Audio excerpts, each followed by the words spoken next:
Mamaya na yung good news natin. Unahin na kagad natin itong tampalasan na si Sara Duterte. So, magtataka pa ba tayo mga kaiksena? Okay? Na inaasahan na dapat dumalo siya. Hindi, inaasahan. Oo, dapat. Kasi pinatawag nga siya, di ba? Oo. Dapat na sa sumagot, magpaliwanag ang putang inang... Sorry. Sorry po. Medyo naka-carried away ako kasi parang parang tanga lang eh. 'Di ba? Kung saan mga kaiksena, bang yabang nitong inang si Sara Duterte, 'di ba? Ang yabang-yabang kesyo, handang-handa kaming sumagot, inumin nyo. Handang-handa sumagot, di kayo sumipot. Tas nasaan ka ngayon? Pagkatapos nung trial, nag-press con yung mga abogado mo. Galing nyo rin eh, no? Halak ka. 'Di ba? Tapos, ito pa malupit.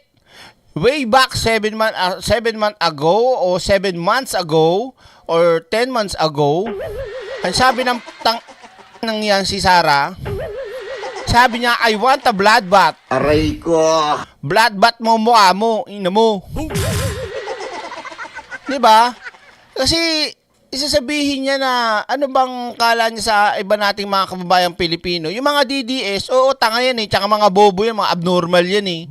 Okay lang yan. Gaguhin mo yung mga yan kasi uto-uto talaga yung mga yan eh. Pero kami na hindi naniniwala sa'yo, at against sa'yo, bilang Pilipino, karapatan namin na magpaliwanag ka sa aming ina mo. Easy. Diba? Halak ka. Karapatan ka namin tanungin, malaman na katotohanan sa pinagagawa mong katarantaduhan, Sara. Ina mo. Oh, hindi ba? O ba sasabihin nyo, kayo lang ang Pilipino, DDS lang ang Pilipino. Ano kami, Chinese? Halak ka. O siraulon to. So mga kaiksena, magbibigay ako ng throwback. Okay? Kung gaano talaga kasinungaling ang inang si Sara Duterte. Mapapamura ka talaga at mapapamura ka dahil sa katarantaduhan nitong hindot na to eh. Aray ko. Bakit bang hindi? O sige, pakita mo direct ano ba yung pinagsasabi mo kasi. Eto Nako, gigigil talaga. May ilalabas lang ako. Ano ilalabas mo direct? Ayusin mo. Baka kung ano yan. Wait lang, ito na nga Yan, lalagay ko na sa taas. Yan. Okay. Kung matatandaan ninyo mga kaiksena, itong nasa harapan yung video na ito, this was 1 month ago. O kung gusto nyo, wag muna yan. Dito muna tayo. Bago lang to eh. Dito muna tayo. Yan. Balik muna tayo sa 10 months ago. Yan, 10 months ago mga kaiksena, we're talking about the impeachment now o kanina na trial, ano? Pero i-throwback natin tong 10 months ago. Pakinggan nga natin ang sabi ng Vice President na yan.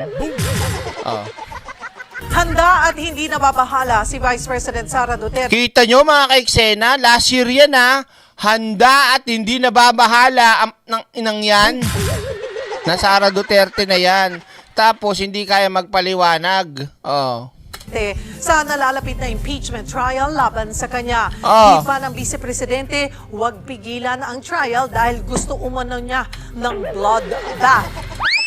Halak ka. Hoy gani, bloodbath daw. Diba? Ano daw?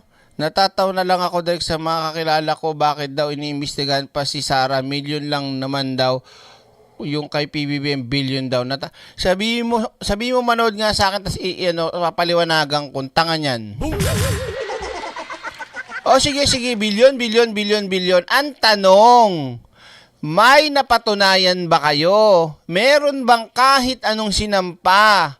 Lalong-lalo na sa kampo ng mga Duterte, kaalyado na mag-impeach kay Pangulong Bongbong Marcos. Bakit kaya wala sa tingin nyo? Kayong mga DDS na tanga. Kasi wala nga kayong ebidensya. Dahil gawa lang at kwentong barbero ang meron lang kayo. Halak ka. Walang testigo, walang kahit ano. May sinasabing testigo, nawawala pa. Kaduda-duda pa, di ba? Hot bath na lang. Yan, okay yan, maganda yan, maganda yan. Tanggal ng, kasi medyo masakit talaga likod ko eh. Sa kaya may magaling na magbaliin yung likod. Hindi, mabalik na naman yung sakit ng likod ko eh. Ito, ha? Oh. Pakinggan natin mga ka-eksena ah. Oh, sabi niya pa, ready daw siya. Last year pa to. Oh. Magbabalita si Bril Tapos ngayon hindi ready. Hindi pala kayang humarap. Kasi sinungaling talaga yan si Sara. Sagana lang saan. At alam nyo ba mga mare, mga bakla, may chismis ako ah. Ayon kay Mami Pebbles, nag-research ang bakla. Oo. Ito nga ang eksena. Nag-research si Mami Pebbles, tapos chinek niya yung law firm nung mag-asawang anik-anik, yan si Mans at saka si Sara. Yung law firm pala nila hindi pala register daw, di umano. Halak ka. Ano yan? Diba? Hoy Sara, kakaya ka naman. Sinearch sa Google, hindi daw registered sa SEC, oh. Boom! Tatay mo, karton, presidente dati, tapos hindi mo malang nagawa yan. Ano ba yan? Nakakahiya naman yan. Kung totoo yan, Sara, grabe oh. Magtataka pa ba kayo? Sabi nga ni Digong eh. Itong si Inday, malita yan. Hindi talaga yung masunod sa akin kasi magsuntok nga ng sheriff yan eh. Putang. Halak ka. Ayun na nga, Addictus Rex, kung legit nga yun, ay papaano na? Kasi nga, alam nyo, mamaya na yung latest, dito muna tayo. Nachichismis ko kagad eh. Ito, tuloy natin ha. Oh. Montalvo. Sinabihan ko rin talaga sila, really, I truly want a trial because I want a bloodbath. Inumin mo. Halak ka. Bloodbath mo mukha mo. Bloodbath, tas lahat ng kaparaanan ginawa para hindi matuloy. Diba? Nung malapit na talaga nakapagsuot na ng robe yung mga senador, ginawa ng paraan para hindi matuloy yung kanyang impeachment eh. Pati yung ombudsman, pati yung Supreme Court, tinechnical talaga para, di ba? Yun ba yung may gusto ng ready daw siya para malaman ang katotohanan at I want a bloodbath, pero sabi ko sa inyo mga ka-eksena at galing nga rin kay Atty. Claire, alam niyo naman na nagbablog kami, di ba, matagal na, pero nauna si Atty. Claire. Nakasubaybay talaga kami dyan. Kaya yung mga binibitawan yan, alam namin na sinungaling talaga, fake news talaga yung hindot na vice president na yan. Halak ka. Tataka pa ba kayo? Oh. Talaga. Maliwanag yun ha. I want a bloodbath. Bloodbath pero hindi sumipot. Halak ka. Oh. Ito ang naging pahayag ni Vice President Sara Duterte kaugnay ng nalalapit niyang impeachment trial sa pagpasok ng 20th Congress. Pero ngayong tapos na ang eleksyon at nakapagluklok na ang publiko ng mga bagong leader, maliraw na magbilang agad ng boto. Di ba nasa dahig ngayon na naman yan si Sara. Tapos si Baste nasa ibang bansa din. Anong klaseng mga opisyal ng gobyerno yan? Inumin nyo. Ano kayo, hindi nagtatrabaho? Kabubuhan talaga ng mga didilis no? Okay lang sa kanila talaga yan. Naginagago talaga sila ng mga Duterte. Easy. Oo. So, try natin. Hindi ko alam kung paano boboto ang mga senators. If at all there will be a trial, I think it is wrong to start counting votes now because they haven't seen evidence yet. They haven't seen... Sos! Di ba? Napag-usapan naman na natin to eh. So, lahat ng sinasabi niya rito, lahat yan ay pakulo, drama, scripted. Na ang dating, gusto niya ng trial, gusto niya ng bloodbath, at pagdating sa pirmahan o boto ng mga senador, kung i-dismiss o itutuloy, forthwith, na palabas niya, gustong-gusto niya, wag daw munang i-dismiss, gusto niya magkaroon talaga ng trial, pero sa loob-loob niyan, naka-ready na iaano talaga ng mga didilis niyan senador. Kaya ganyan nga siya magsalita kasi yun na yung talagang plano, i-dismiss o ite-technical o hindi matutuloy yan. Kaya ganyan magsalita yan. Ano nangyari? Hindi nga natuloy, di ba? So, para magmukha siyang matapang kahit duwag naman. Matapang lang pagka merong Siyempre, pag may mga security, tsaka may maraming pera, kung ano man ang iutos niyan, may assassin pa nga, presidente nga, kayang ipapatay Paano pa kaya yung mga vlogger? Hala Diba? ka. Kaya nakakatakot yan. Baka kaming mga vlogger na anti-Sara Duterte o Duterte, baka maubos kami pag naging presidente yan. Ito naisip ko lang. Yung trolls pa lang nila mga ka-eksena, dumug na yung Facebook page natin at ibang mga vloggers din, may panay pagbabanta, pananakot paano pag naging presidente yan? Sabi ko sa inyo, wala nang Direk Freddy Valera. Hala ka. Malamang yan mga ka-eksena, hantingin yan. In what the prosecutors have, they haven't seen what our defense is. So, parang mali siguro na magbilingan ng boto ng walang trial. Pababy ang puta. Hala ka. Kala mo naman, totoo yung sinasabi niyong yan. But anyway, mga ka-eksena, balik tayo, isa pa, ha? Ito. So, syempre, yung mga nagsampa ng reklamong impeachment, mga naghain yan, at mga kongresista, syempre, umalma noon. Noon ito pa, throwback pa lang tayo wala pa tayo mismo sa ngayon throwback pa lang to. So, umalma, na bakit gusto mo pala ng bloodbath? Okay, sige. Nagkakaroon na ng issue dati, di ba, ng kung matutuloy ang impeachment sa Senado. Port with pa si Chis Escobeta.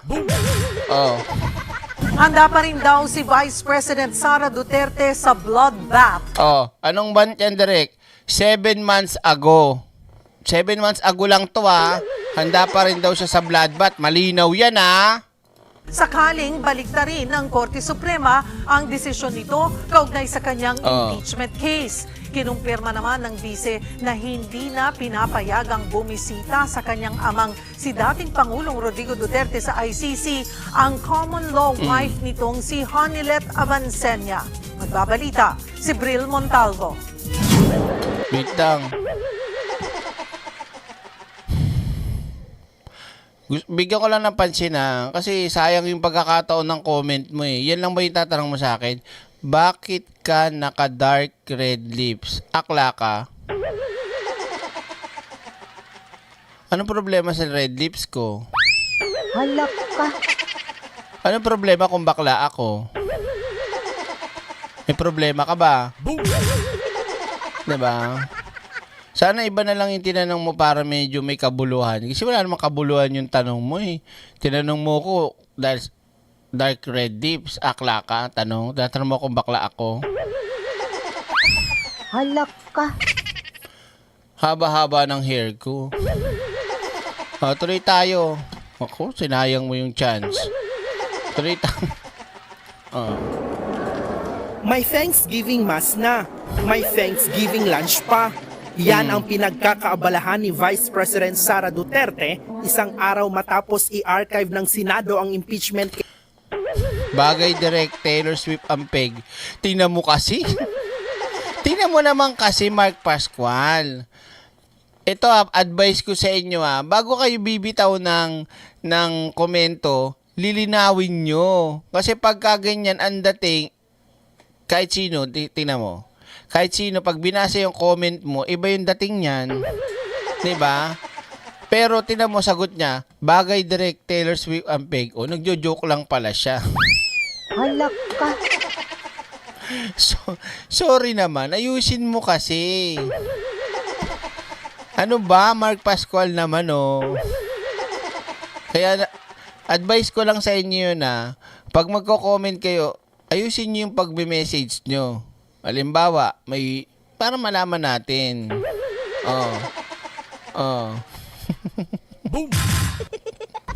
Bahala ka dyan, Mark Pascual.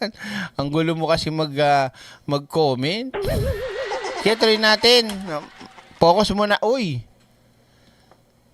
Kapag maagang puso, di sanay mag-isa.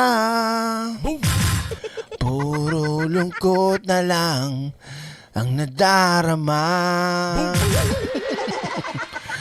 Kapag walang kibo, walang ligaya, umulan bumagyo, gumuhuman ang mundo, ikaw at ako pa rin. Come on everybody! I saw the sign that opened up my eyes. I saw the sign. Halak ka. Hindi, nakita ko kasi siya sino to, yung may busilak yung nunal? Freddy Verano. Yung nunal, busilak oh. Anong pangalan yan? Yung, di ba? Sabi niya kay Tori ni Sarah, kailan ko ng camera. Biglang may ng camera. The drama lang pala. Para kamukha niya yung singer. Sino yung Renz Verano? Ayun, si Sulaika. Parang si Renz Verano no, may nunal lang. Halak ka. Sige, tuloy natin. Sorry naman. Ito mo itsura ni Sarah kinikilig di ba kinikilig ka ba nakaupo na simbahan, kinikilig po. Katabi niya yung You are the love of my life. When you look around me, oh, when you feel my baby. Halak ka. Ano daw? Basta, yun na yun. Tuloy tayo. President Sara Duterte, isang araw matapos i-archive ng Senado ang impeachment case laban sa kanya. Ayon sa bise, nalaman na rin ni dating Pangulong Rodrigo Duterte ang desisyon ng Korte Suprema.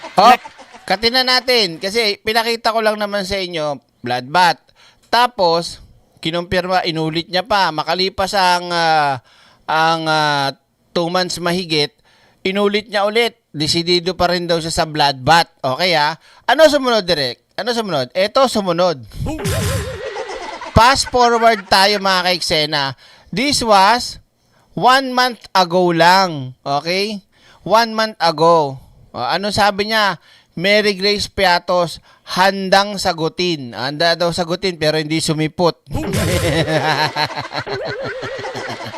Tang-inumin nyo talaga Kaya talaga dyan sa OBP Handa raw sagutin ang kampo ni Vice President Sara Duterte ang tungkol sa kontrobersyal na si Mary Grace Piatos. Welta ng Makabayan Block, palagi namang sinasabi ng bise na handa siyang sumagot pero di naman niya ito ginagawa. Halak ka. Hoy! Binabasagan ka ng News 5, Sara Hindi naman niya ito ginagawa. Halak ka. Siya pa nga, Julius. Gusto ko yung linya nyo. Magagalit na naman sa inyo yung mga banatae. Handa raw sagutin ang kampo ni Vice President Sara Duterte ang tungkol sa kontrobersyal na si Mary Grace Piatos. Welta ng Makabayan Block, palagi namang sinasabi ng bise na handa siyang sumagot pero di naman niya ito ginagawa. May echo? May echo yung video ko? Sure ka dyan? Sure ka ba dyan? Di ko alam ba't ganun? Pero okay lang naman yata Tsagain nyo na. Nasa frontline ng balitang yan si Marian Enriquez. Betrayal of public trust. Kasama yan sa grounds ng bawat isa sa 2 impeachment complaints na inihain laban kay Vice President Sara Duterte sa Kamara. Maituturing daw na pagtataksil sa bayan ang paglustay ng bise sa 612.5 million pesos na confidential funds ng Office of the Vice President at Wait nga lang, di ko alam bakit may echo Tignan ko nga baka sobrang masakit sa brains. Tingnan natin wait lang. Para marinig ko ng personal. pagtataksil sa bayan ang paglustay ng bise sa 612.5 million pesos na Carry na yan. Kasi kaysa matatagalan pa ako, mag-aayos pa ako, baka mawala pa. Okay na yan ha. Sa susunod ayusin ko.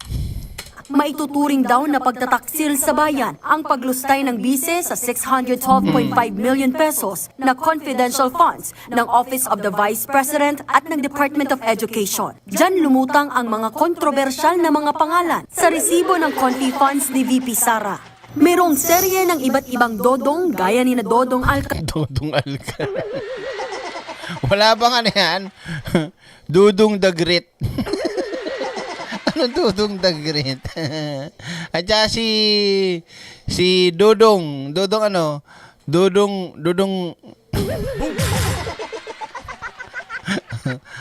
Kala, Dodong Bina, Dodong Bunal at iba pa. Xiaomi 8.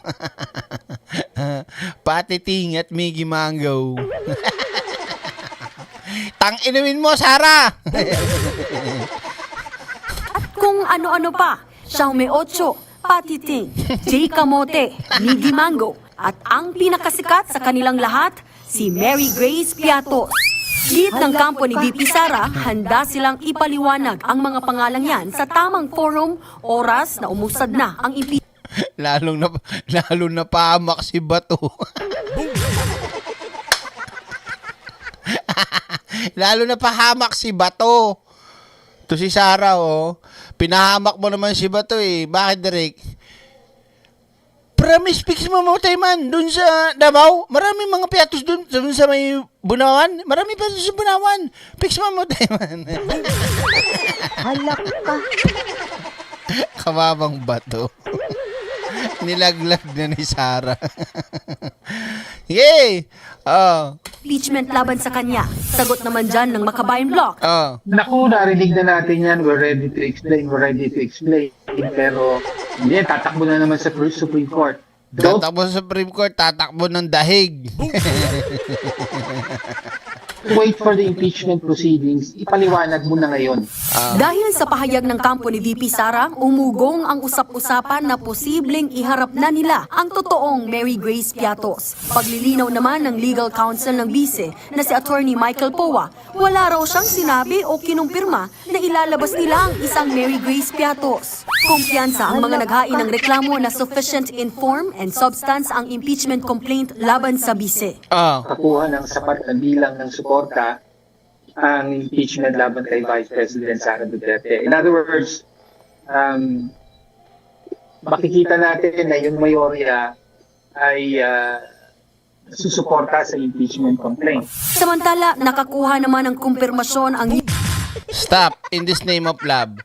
So, pinakita ko lang, pinaremember ko lang sa inyo yung issue na yan. O ngayon, mga kaiksena, sabi, bloodbath, papaliwanag si Mary Grace Piatos at gusto niya ng trial.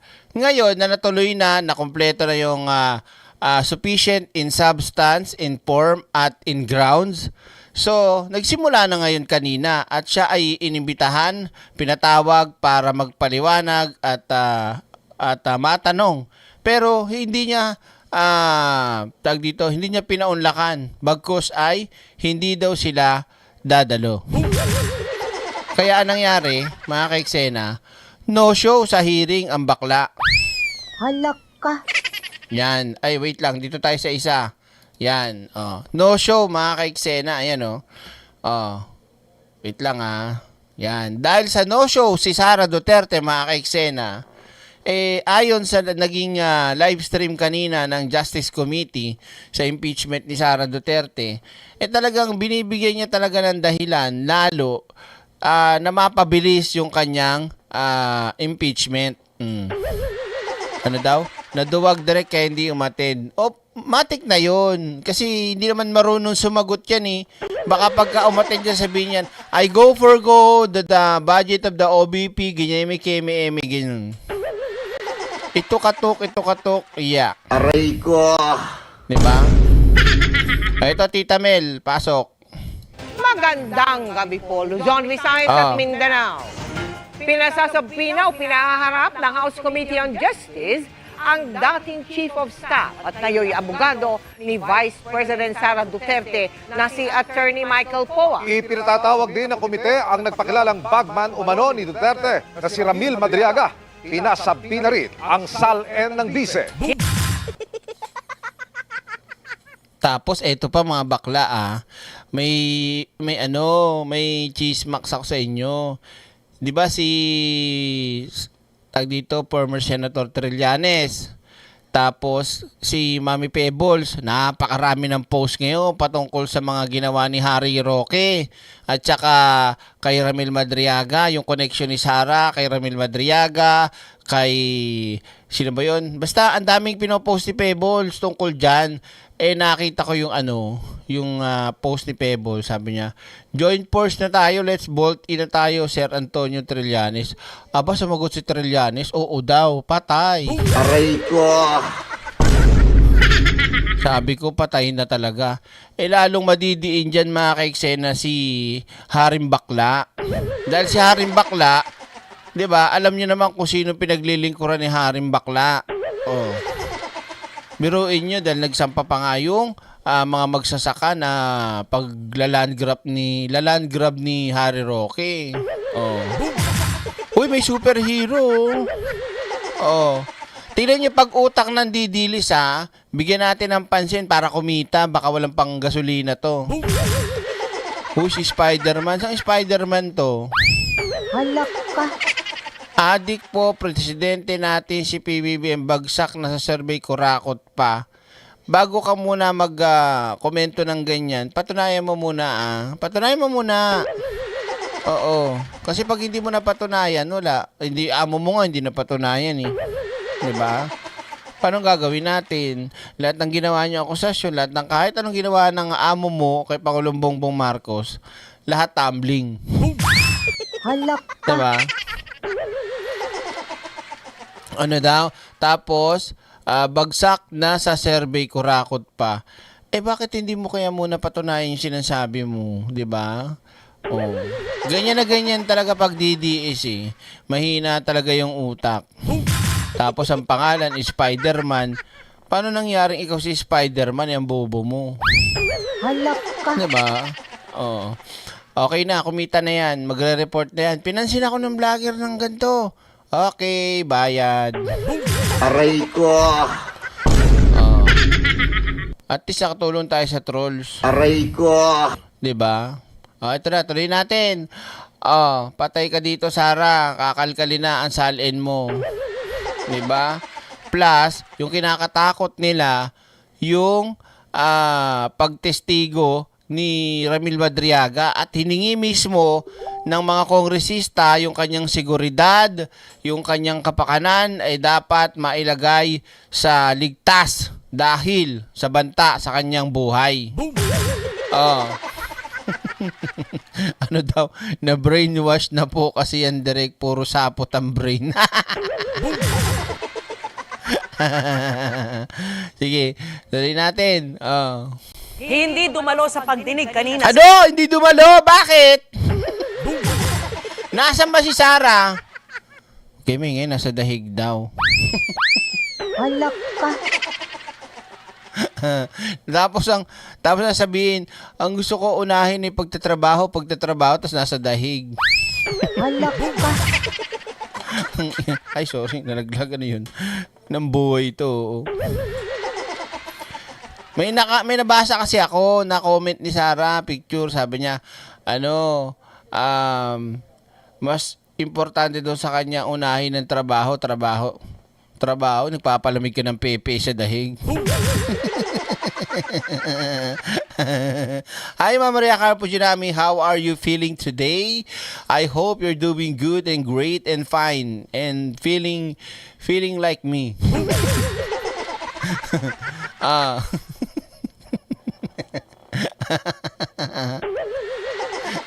Tingnan mo kung paano maging tanga. Mamaya, papakainin natin ang katangahan yan, si Spider-Man. Kasi mamaya, papakita ko dito sa inyo yung good news ulit ni Pangulong Bongbong Marcos. Pag DDS talaga, bobo yun eh. Bukod sa bobo na, literal na bulag kahit hindi eh. Diba? Tuloy tayo.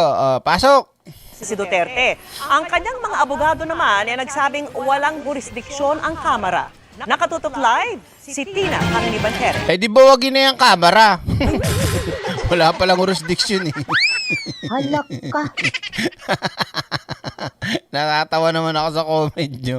Solid tae si Spider-Man. Ay, nako. Tina. Ina. Ito yung reporter na parang, direct. Parang kumukuluan tiyan. Mel Emil Vicky pinasabina ng House Committee on Justice ang dating Chief of Staff at spokesperson ni Vice President Sara Duterte na si Attorney Michael Powa. Ang kaso, isa rin siya sa mga tatayong legal counsel ng bise sa pagdinig ng komite. Paano yun Kasi syempre, abogado siya. Tapos, di gagalingan niya talagang magsinungaling dyan. Diba? Philippine Saram. Saan ka sa Korea? 안녕하세요. 새해 복 많이 받으세요. 돈 넣어주세요. 돈 주세요. 빨리 와. 야, 이씨. Halak ka. 야. Ano 빨리 와? 빨리 줘. Nabulol lang ito naman, Ya, Philippine Saram. Ha? Ya. Doon manayo? Bye-bye. Tuloy natin. Sadyang liwa niya? Tuloy tayo. Pinasabina rin ang nagpakilalang bagman umano ng bise na si Ramil Madriaga. Ang upuang inilaan para kay Vice President Sara Duterte, bakante. Alam mo, kung halimbawa, buti na lang hindi ako DDS Kung halimbawa lang sa part ng DDS, mahiya ako. Kasi hindi umattend. Direk magtataka pa ka. Magtataka ka pa dyan. Debate nga, hindi umattend dyan Bakit, Direk? Kasi number 1 na siya. Hindi, kasi hindi marunong makipag-debate. Aray ko.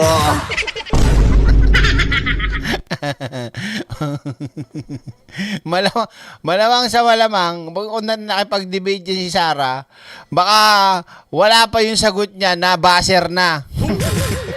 Di ba may oras? You have 30 seconds to answer. Your time start now. Wala pong mga ganun. Yes. Thank you. Sa tingin ko, dapat this is years na kasi for all these years it took me 47 years Halak ka. Magaluding machine day. Transparency pa gusto, takot sumipot, correct. Diba? Gaganon pa lang yun, wala na. Kasi may hirapan, naglo-loading na yun. TikTok.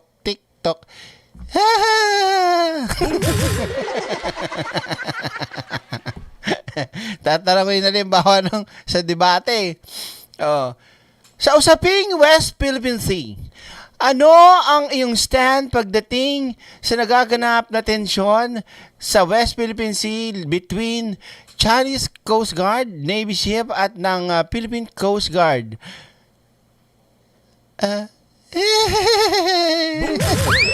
Halak ka. Ang inang buhay ito. Malamang ganun yun. Kaya ang ganda nito mga ka-eksena pagka campaign period na tatakbo siya. Yun ang kaabang-abang dyan. Kasi wala nang script doon. Wala nang script on the spot yun di ba? Pag tinanong ka, pag nakipag-debate ka, yes. Pero syempre, ang gagawin ng SMNI, doon sila magdedebate. Si Sara lang. Ang kadebate ni Sara for vlogger. Halak ka. Tuloy tayo. Ang lugar na inilaan para sa kanyang mga abogado. Hindi kasi sila sumipot sa unang pagdinig ng House Committee on Justice upang alamin kung may probable cause ang impeachment complaints laban sa bise para ituloy sa pagdinig sa Senado. Kanina, ipinasabina ng komite ang isa sa mga tatayong legal counsel ng bise na si Attorney Michael Powa. Si POA, umupong dating Chief of Staff at spokesperson ng BICE sa Department of Education at spokesperson sa Office of the Vice President.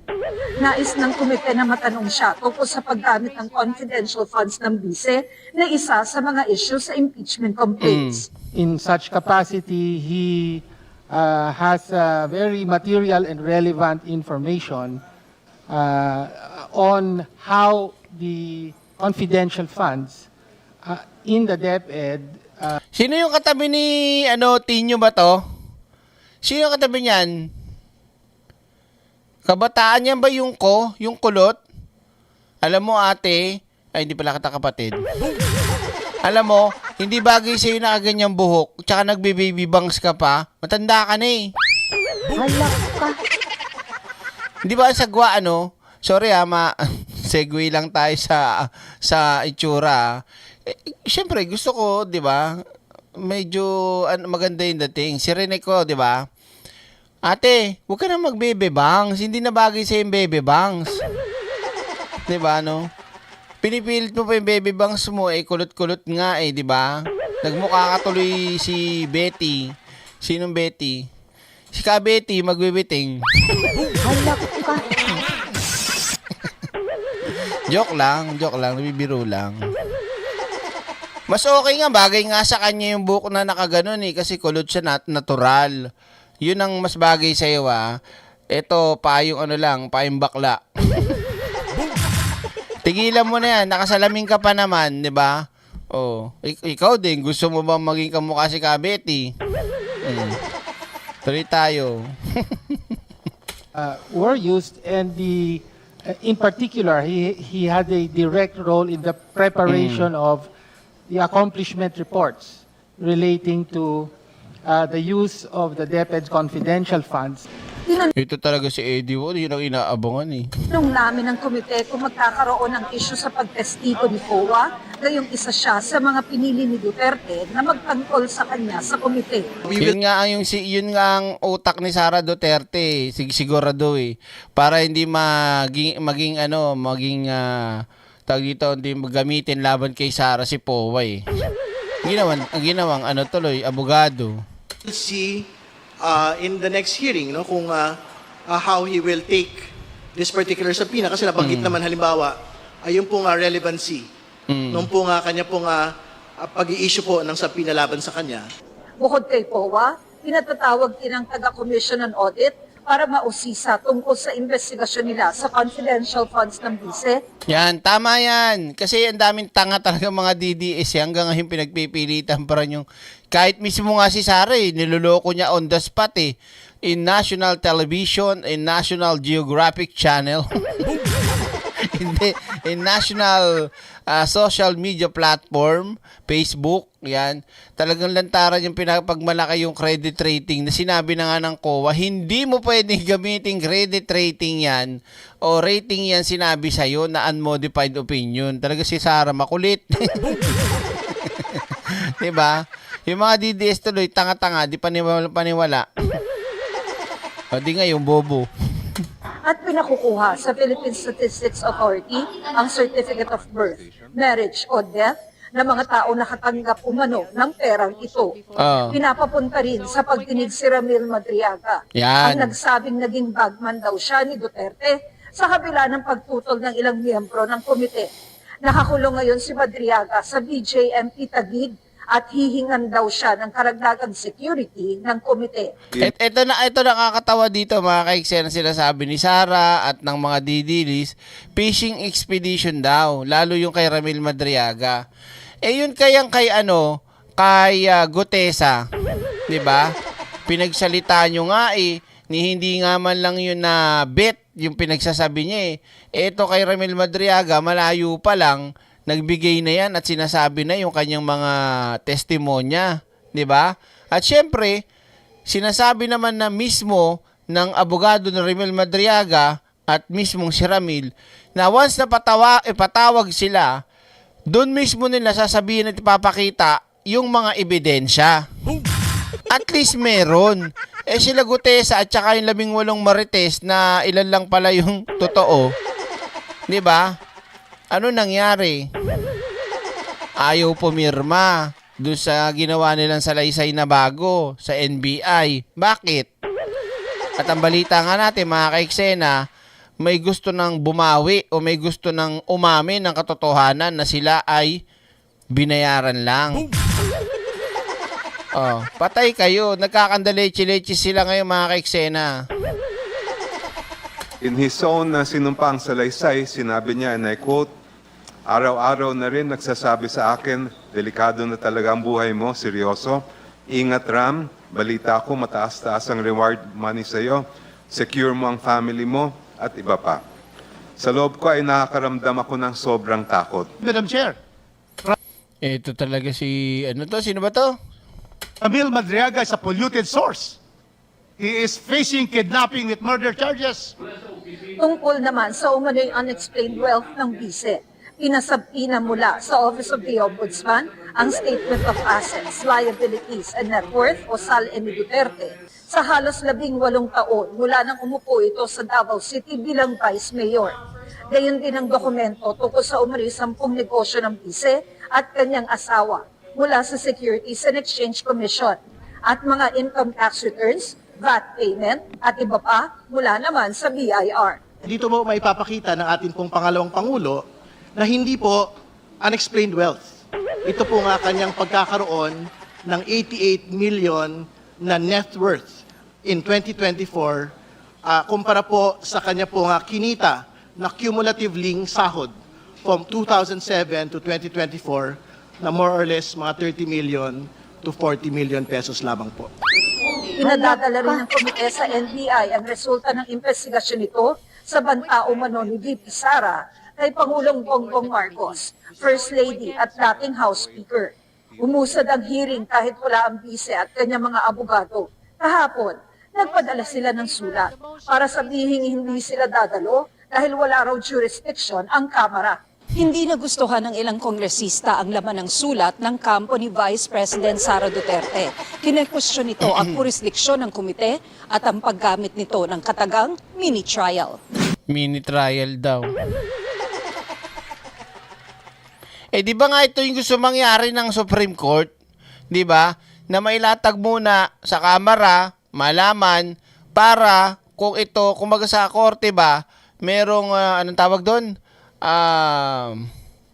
Probable cause, 'di ba? Yan yung sinasabi nila na hindi ginawa nung una na impeachment. Kasi ang gusto nga kagad, 'di ba? Dapat talaga diretso kagad ng Senado.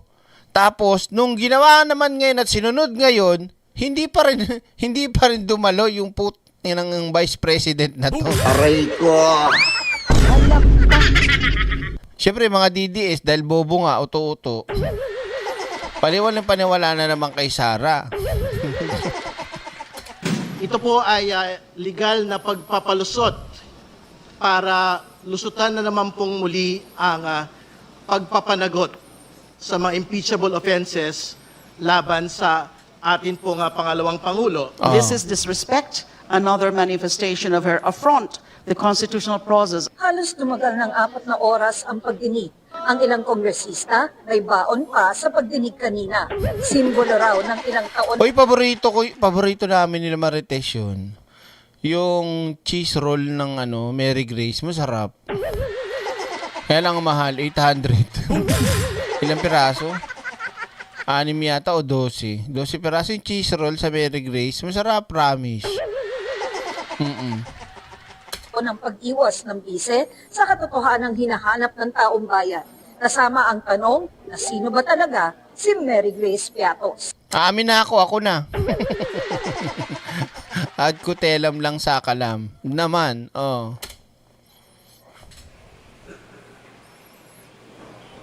Nakabakasyon ngayon ang Kongreso pero pinapayagan ng Kamara ang mga komite na magsagawa ng pulong o pagdinig kahit nakarises. Ang susunod na hearing ng House Committee on Justice ay sa April 14. Vicky?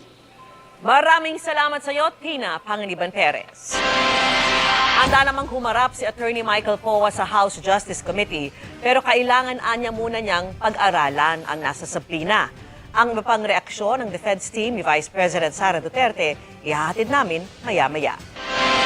Hindi dumalo sa pagdinig ng komite sa Kamara ang defense team ni Vice President Sara Duterte, pero humarap sila sa media. Kinwestiyon nila ang jurisdiksyon ng komite na talakayin ang mga impeachment complaint laban sa bise. Nakatutok si Marisol Abduraman. Kwenisyon ng defense team ni Vice President Sara Duterte ang Tinan mo yung mukha ni, tinan mo yung mukha ni tawag dito, ni Powa. kwenisyon ng defense team ni Vice President. Halak ka. Parang problemado no? Ito, opinion ko lang naman to Di ba, nung hindi pa kinukuha ni Sara na abogado si Powa, tapos nagkaroon pa na natanggal si Powa, di ba? Tapos pinatawag siya. Nung una, resource person siya Siguro naisip ni Sara Duterte na, nako, ikakanta ako nito Hindi ko papayagang mangyari yan. Kukunin kitang abogado para hindi, di ba? Para hawak niya sa leeg. Parang ano ko lang naman talaga to, sarili kong pakiramdam na para bang hawak na siya sa leeg. No choice kumbaga, gusto mo makulong, gusto mong ganito, pasabay tayo makukulong, anong gusto mo mangyari? Galingan mo, pati tayo makulong. Di ba? Ano ko lang, di ko sinasabing totoo yun kumbaga opinion ko lang yan Yun kasi napipil ko sa aura ng mukha niya Alam niyo naman ako, magaling akong bumasa Ng alin? Ng baraha. Halak ka. Oo nga, matagal ko na sinabi yan kawig ni Count Dracula. Let's count. 1. Tuloy tayo. President Sara Duterte ang jurisdiction ng House Committee on Justice na tumatalakay sa impeachment complaints laban sa bise. Tinawag kasi itong mini trial ng mga miyembro ng komite na ayon sa defense team ay dapat sa Senado lang ginagawa. Nung ginawa sa Senado, dami yung reklamo. Aray ko. Di ba? Nung gusto diretso na sa Senado, ang dami yung tinetechnical nyo. Keso hindi binigyan ng pagkakataon, keso hindi nagkaroon man ng ano man lang sa Kamara. Ngayon ginagawa sa Kamara, sabihin nyo bakit nandiyan, walang jurisdiction, inumin nyo talaga Diba? Are questioning the jurisdiction of the committee to conduct this form of trial, whether it is something that they may have or some members of the committee. Ma'am, hindi nyo kayo makukuha ng masungit na kilay nyo. Aray ko. Halak ka. Hindi kami magpapasindak sa mga ganyang kilay. Sorry, ma'am. Committee may have referred to as a mini trial or as a form of hearing. Nilinaw ng defense team ng bise na hindi nila wini-waive ang karapatan ng Vice President na lumuhok sa proceedings at magpresenta ng mga ebidensya. Pero sa tamang forum daw na may jurisdiction sa trial. Layon sa pagdinig na alamin kung may probable cause ang impeachment complaint para iakyat ito sa Senado bilang impeachment court. Nilinaw ng mga abogado ni Duterte na hindi nila kinu-question ang kapangyarihan ng House of Representatives na mag-initiate ng investigasyon sa impeachment complaint laban sa bise. Ano yung sinabi nyo? Joke-joke lang? Pero sa nangyayari daw, pwede silang dumulog sa Korte Suprema. We cannot participate in a proceeding that we think is unconstitutional. Think nyo lang yun. Think namin nyo. Diyos ko naman, Diba? Oo, tama, Gani. Alam nyo, napaka tawag dito. Kumbaga, basang-basa mo na yung galawan nila Lintik si unconstitutional. Kung makakapagsalita lang yung unconstitutional na yan, baka pinakyo pa kayo niyan Halak ka. Lagi na ako din ang dahilan nyo. Pwede bang iba naman? Gumawa naman kayo ng ibang dahilan. Puro na lang unconstitutional lang ginagawa nyo sa akin. Diba? Pinagsasabi nyo. Sus Mariosep na buhay talaga, debut. Kaloka, We cannot have the Vice President appear before a body exercising power. Hindi, kasi nga, malinaw naman na gusto nyo mangyari, doon na lang ulit madala sa Senado dahil doon may kakampi. Halak ka. Kasi doon, ilan din kahit papano yung mga kampi nyo, lalong-lalo na si Babalina, na handa talagang ipagpalit o handa talagang isakripisyo ang kadugo para lang sa kay Sara Duterte. Kaya malabo talaga yan. Malabo talaga yung mga palusot nyo na ganyan. Sabihin natin, lumusot kayo, pero sa amin, hindi ka tanggap-tanggap yung sinasabi nyo. Basic lang, kung talagang walang kasalanan yung hindot yung kliyente na Vice President, ba't kayo kakanda utot dyan na parang hirap na hirap kayo magpaliwanag dyan? Diba? Basic lang yan. Kung magaling pa kayong abogado, dali lang sa inyong malusutan. Parang ang dating, di ba? Wala kami kakampi dyan. Yari tayo dyan. Doon tayo sa may kakampi tayo. Proseso nga Tapos gusto nyo, tumalon naman doon sa Senado. Nung ginawa naman doon sa Senado, dami yung drama. Boom! Di ba? Authority that is vested by the Constitution in another tribunal. Sa isang pahayag, sinabi ng Vice Presidente na ang pagpapadalo sa kanya sa komite ay para makagawa raw ng narrative ng mini trial sa hindi niya pagsagot at pagdalo. Tingnan mo utak talaga dito ni Sara, bubayla talaga to Para daw magamit, tila ginagamit upang makabuo ng isang media narrative na magkakaroon ng mini trial batay sa hindi ko pagsagot o pagdalo. Di sana dumalo ka tsaka sumagot ka. Boba. Halak ka. Di ba basic lang? Ikaw tong may naratibo na nagpapaawa ka, nagpapababy ka. Na ikaw pa biktima, ikaw nga dito yung may problema. Lukulong to. O kung wala kang ginawang katarantaduhan, ba't hindi ka sumipot, hindi ka sumagot? Tapos ngayon, na hindi ka dumalo, syempre hindi ka dumalo, hindi ka makakasagot. Anong gusto magawin namin? Wala. Hindi namin isipin na walang nangyaring pagdalo, walang nangyaring pagsagot. Sino ka? Nanto. Ay para makagawa raw ng narrative ng mini trial sa hindi niya pagsagot at pagdalo. Ginagamit daw ang mga pagdinig para sa isang fishing expedition. Sinabi rin ng bise na walang patakaran ng House Committee on Justice na kailangan siyang personal na dumalo sa pagdinig. Naisumiti na rin daw niya ang kanyang sagot, kaya sa ngayon daw ay walang dapat gawin ng komite, kundi ibasura ang mga reklamo laban sa kanya dahil sa kakulangan.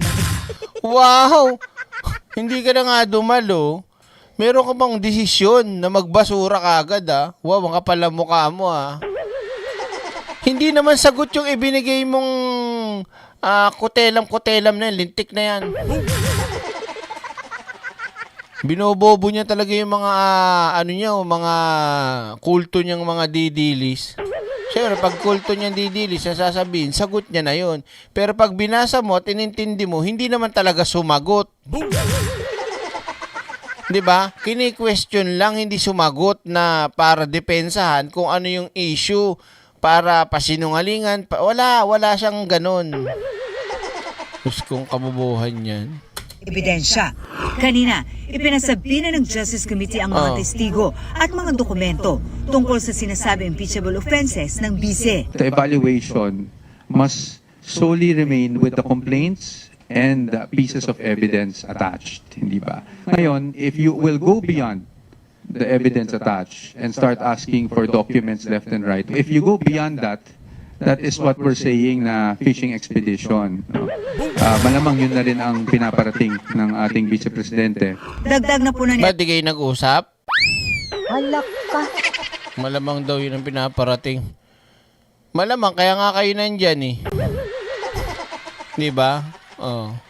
Attorney Michael Powa, may mga dokumento pa raw na ipinasabi na mula sa panahong bago pa umupong Vice President si Duterte at may hawak na posisyong hindi sakop ng impeachment process. Isa si Attorney Powa sa pinasabi na para tumistigo sa pagdinig kaugnay ng kinukwestyong paggamit ng bise sa confidential funds, gayon naging Chief of Staff siya at spokesman noon ni Duterte sa Department of Education at Office of the Vice President. Sabi ni Powa, handa raw siyang humarap sa komite pero kailangan pag-aralan ang nasa sabina. I don't see any point in not appearing, so I will definitely abide by the subpoena, subject to, of course, titingnan natin kung ano yung laman. Para sa GMA Integrated News, Marisol Abduraman, nakatuto 24 oras. Okay mga kaiksena, tanong. Sa tingin nyo mga kaiksena, ang hindi pagsagot ni Sara Duterte ay blank. Okay na magtuloy. Ang pagdalo ni Sara Duterte, ang hindi pagdalo ni Sara Duterte ay nangangahulugan na siya ay isang blank. Okay na magduktong ha. Next tayo.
Alright, mga kaiksena.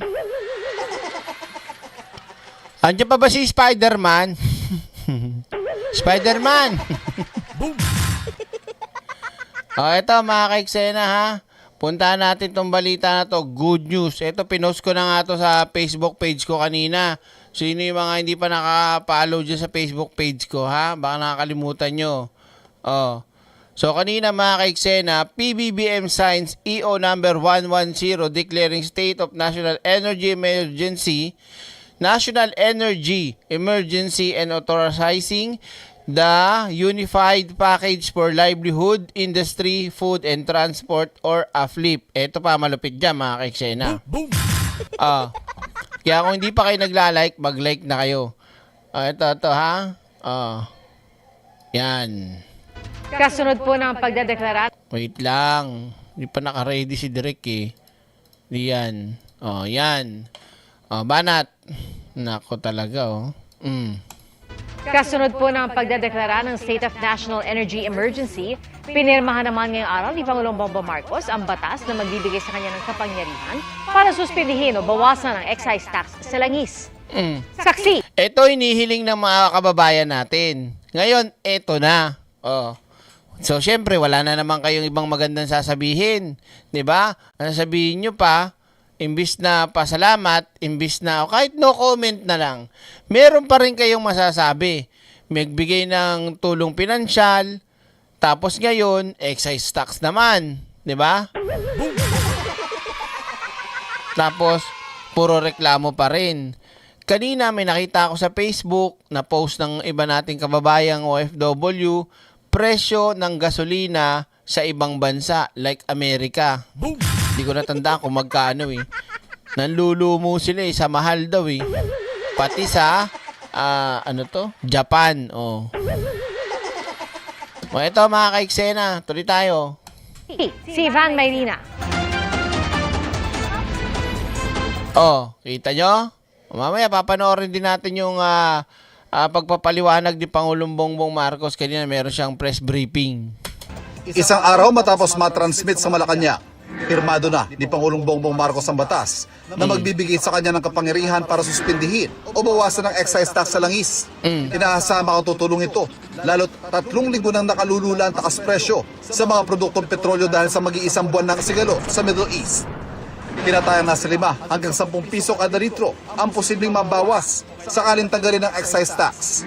Nauna na rin nagdeklara ang Pangulo ng State of National Energy Emergency na epektibo ng 1 taon. Sa presidential address kanina, idiniin ng Pangulo na ang problema ay partikular lamang sa presyo at supply sa sektor ng enerhiya at hindi pangkalahatang problema sa bansa. Binibigyan nito ang ating pamahalaan ang mga kapangyarihan kumilos ng mas mabilis, bumili ng langis ng hindi na kailangan na dumaan pa sa matagal na proseso at pagsamahin ang lahat ng ahensya sa isang direksyon. Those are the authorities and the powers that we might need in the future and we would like to have available to us. Maaari nang makialam ang pamahalaan sa supply at presyo ng kuryente para hindi ito masyadong magmahal. Dahil that's the authority that the EO in its declaration of a energy emergency provides the executive. Ang nagbabadya raw na malaking problema ay kapag umabot sa kritikal ang supply ng langis. Sa Executive Order 110, tinukoy ang Department of Energy Act of 1992 kung saan maaaring ideklara ng Pangulo na kritikal na o nanganganib ng supply ng enerhiya at maaari ito magpatupad ng Fuel at Energy Allocation Plan. Sa nasabing batas, nakasaad sa ganitong panahon, maaaring magpatupad ng Fuel and Energy Allocation Plan at iba pang hakbang gaya ng pagrerasyon ng fuel at iba pa. Inilatag sa EO ang tinawag na uplift o ang unified package para sa kabuhayan, industriya, pagkain at transportasyon. Yan ang problema natin mga kaiksene. Yan sinasabi mo, identified mine. Totoo naman na talagang ang mahal ng petrolyo, no? So, syempre, pag nagmahal ang petrolyo, yung ibang mga inggitero. Aray ko! Pati inggitero. Hindi, ito kasi hindi ako nagmamagaling pero syempre laman ako ng palengke nung araw Tsaka nakapasok din ako ng hindi naman totaling assistant pero sa tindahan. 'Di ba? Tumaas ang presyo ng gasolina, petrolyo. So ikaw bilang negosyante, halimbawa sa bayan, sa palengke, yung mga stock nyo na meron kayong harina, asukal, mantika, bigas. Siyempre, kung negosyante ka, hindi ka naman bibili ng isang sako lang kada isang mo. Siyempre, may mga stock ka dyan, di ba, na marami rin. So, yung mga yon nabili mo ng presyo ng tamang halaga, di ba? So, yung mga yon hindi cover yun na tumaas ngayon. Nakabili ka na, siguro magdadalawang buwan na nakalipas, meron ko siguro sabihin na nating 500 na sako ng bigas. Kunyari lang. Example lang. Tas tumaas ngayon, nagkaroon ng krisis. Tas ikaw, naghahamang kang punyeta kang tawag dito, negosyante ka. Ang gagawin mo ngayon, yung mga nakatambak mo doon, papalabasin mo na binili mo rin ngayon na may krisis at ang mahal ng gasolina. Ay di doble kita ka. Diba? At saka ito mga kaiksena, kaya nga gusto ni Pangulong Bongbong Marcos na magbigay ng tulong, tapos ngayon excise tax, para yung problema natin sa gasolina medyo bumagal o mapigilan ang pagtaas at nang hindi na mainggit yung mga inggiterong mga kung sino mang mga gasolina, taas na. Magtataas din kami. Nakukuha niyo yung punto. Kaya yun nga yung ginagawa ng presidente na inaagapan. 'Di ba? Para hindi na kayo magtaas. Basta hanggat kaya namin na makatulong sa inyo, i-fix nyo muna ng ganito dahil sa krisis na nangyayari. Tama po ba? Pero hindi maiiwasan yung mga makakapalang muka. Na hindi naman sila naapektuhan pa, pero iiyak na ng iiyak na bingi po. 'Di ba? Totoo yan mga kaiksena. Yan ang problema sa Pilipinas Yung grabing pagsasamantala talaga sa mga kababayan natin. Kakaloko Binuo rin ng Uplift Committee na pangungunahan ng Pangulo. Imomonitor nito ang galaw at pamamahagi ng supply ng petrolyo, pagkain, agri-products at iba pang pangunahing pangailangan. Kaya nga sabi ko sa post ko kanina mga ka-eksena, kung kamalas-malasan si Sara ang nakatsyempo ng ganitong klaseng panahon, ay nako, sabi ko sa inyo, wala tayong kahihinatnan. Kita nyo naman, wala nga namang alam si Sara Duterte. Di ba? Ano lang ginagawa? Inaasa niya lang saan? Sa kanyang secretary, undersecretary. DepEd nga, hindi alam di ba? Graduate pa daw at abogaga pa daw. Tapos DepEd, hirap. Aray ko! Wala, baka hindi nga maisip gawin ni Sara, baka maisip mo ni Sara. Ma'am, huwag ka mag-alala, ma'am. Nag-hire na ako. No joke, no joke. Halak ka. Tali natin. Biruin nyo lahat hindi lang sa gasolina ang ginagawa ni Pangulong Bongbong Marcos. Pagkain, lahat, di ba? Lahat tuloy-tuloy talaga Pati mga serbisyo tulad ng transportasyon, utilities tulad ng kuryente at tubig gripo, at serbisyong pangkalusugan. Bubuo rin ang komite ng mga pamatagalang solusyon para bawasan ang konsumo ng petrolyo. Pinapayagan din ng EO na bumili ng langisang DOE at Philippine National Oil Company. Ang Budget Department. Si Baste, paano? Halak ka. Hindi ba pinayagan si Baste? Sa totoo lang, grabe ang ayuda ng natatanggap dyan ng mga nasa laylayan. Dito sa Japan, nagreklamo man ang mga Hapon pero ang mindset nila walang magagawa dahil hindi naman yan ginusto ng gobyerno. Sana ganyan lahat ng mindset dito sa Pilipinas. Kahit mindset ko na lang, di ba? Ako, magreklamo man ako, akin na lang yun. Kasi wala naman talagang may gusto niyang gera na yan Baka si Sara gusto niya yan. Diba? Diba, Maria Carpo Ginami? Ang maghahanap na mapagkukunan ng pondo. Kaya nga minsan naiisip ko talaga yung mga didilis na OFW.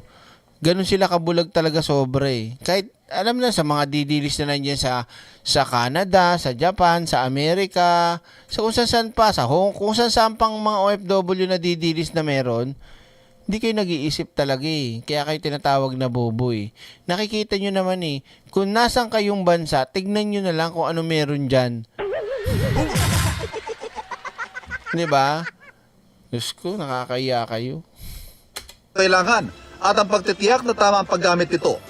Ayon sa Department. Kaya kung ako sa inyo, sundin nyo si Sara Duterte para makatipid kayo sa gasolina, sa enerhiya, bawasan ang carpooling, ang pagbibisikleta. Halak ka. Gawin nyo yan. Sundin nyo yung sinabi ng amo nyo. Diba?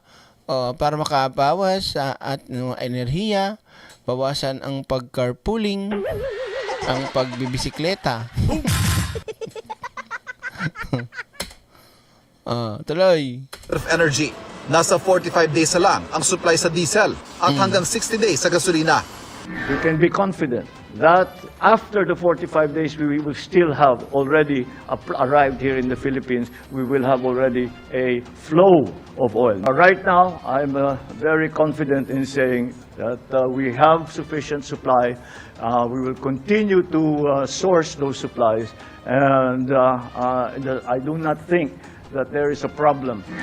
Oo nga't may supply, pero kakayanin ba ang presyo? Lalo't ngayon pa lang, hirap na ang maraming Pilipino. Pagtitiyak ng Pangulo, lahat ng mga mungkahi para tugunan ng problema ay maingat at pinag-aaralan. Dahil sa oil deregulation law, hindi kontrolado ng pamahalaan ng presyo ng mga produktong petrolyo. Hindi naman naririnig ng mga DD yan Ulitin mo, Drek. Dahil sa oil deregulation law, ng Pangulo, lahat ng mga mungkahi para tugunan ng problema ay maingat at pinag-aaralan. Dahil sa oil deregulation law, hindi kontrolado ng pamahalaan ng presyo ng mga produktong petrolyo. Pwede i-take over ng gobyernong oil companies kapag ideklara ang isang national emergency. Pero nang tanongin ng Pangulo ko isa ito sa mga pinag-aaralan, ang sagot niya, I don't want to get into that discussion. Tingin naman ng ilang senador tila nahuli ang pagbuo ng crisis committee para sa State of National Energy Emergency. It's a little bit too late kasi isang buwan na. dapat ito, at nung umpisa pa lang, nagkaroon tayong crisis committee. Nung nagkakaproblema na sa supply ng fuel, dapat may mga concrete plans and concrete actions. Walang national contingency plan after 25 days. Baka nga raw dapat national emergency ay dineklara ayon kay Senador Bam Aquino. O di kayo na. Kayo na. Di ba? Siyempre may intel yung presidente. Di ba? Hindi naman pwedeng basta mag-declare ka lang. Wala nga nakakaalam kung gaano tatagal yan, tutuloy ba yan. At syempre sa pagpaplano, hindi mo naman basta-basta pag sinabi mong, oh, bumili kayo ng ganito ngayon na. Bumili, oh. Tapos yung pala, sobra-sobra na. Okay, hindi mo na kailangan pala. Di ba? Hindi naman talaga makaka-eksena. Ito hindi ako nagmamagaling pero alam natin na may pagtaas. Pero hindi pa ito yung sinasabi na nagkakagulo na kagaya nung sinend sa akin ni Marites sa Thailand yata yun, sa Malaysia. Sa gasolina na kanya-kanyang dala ng balde nagkakagulo sa pila. Boom. Tayo dito meron supply pa. Meron. Aabutin pa ng 2 buwan di umano.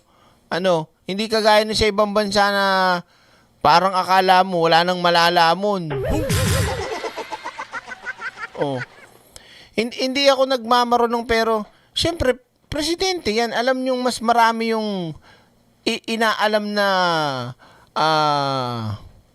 ano ba tawag doon? Mga pwedeng maging maganda o hindi magandang bunga kaya inaaral mabuti. Gusto kasi nito mga senador yata pagka may gera, pak. Basta na magdidesisyon, magdideklara ng ganito. Tapos pag nagdeklara, sabihin nyo, masyadong maaga. Halak ka.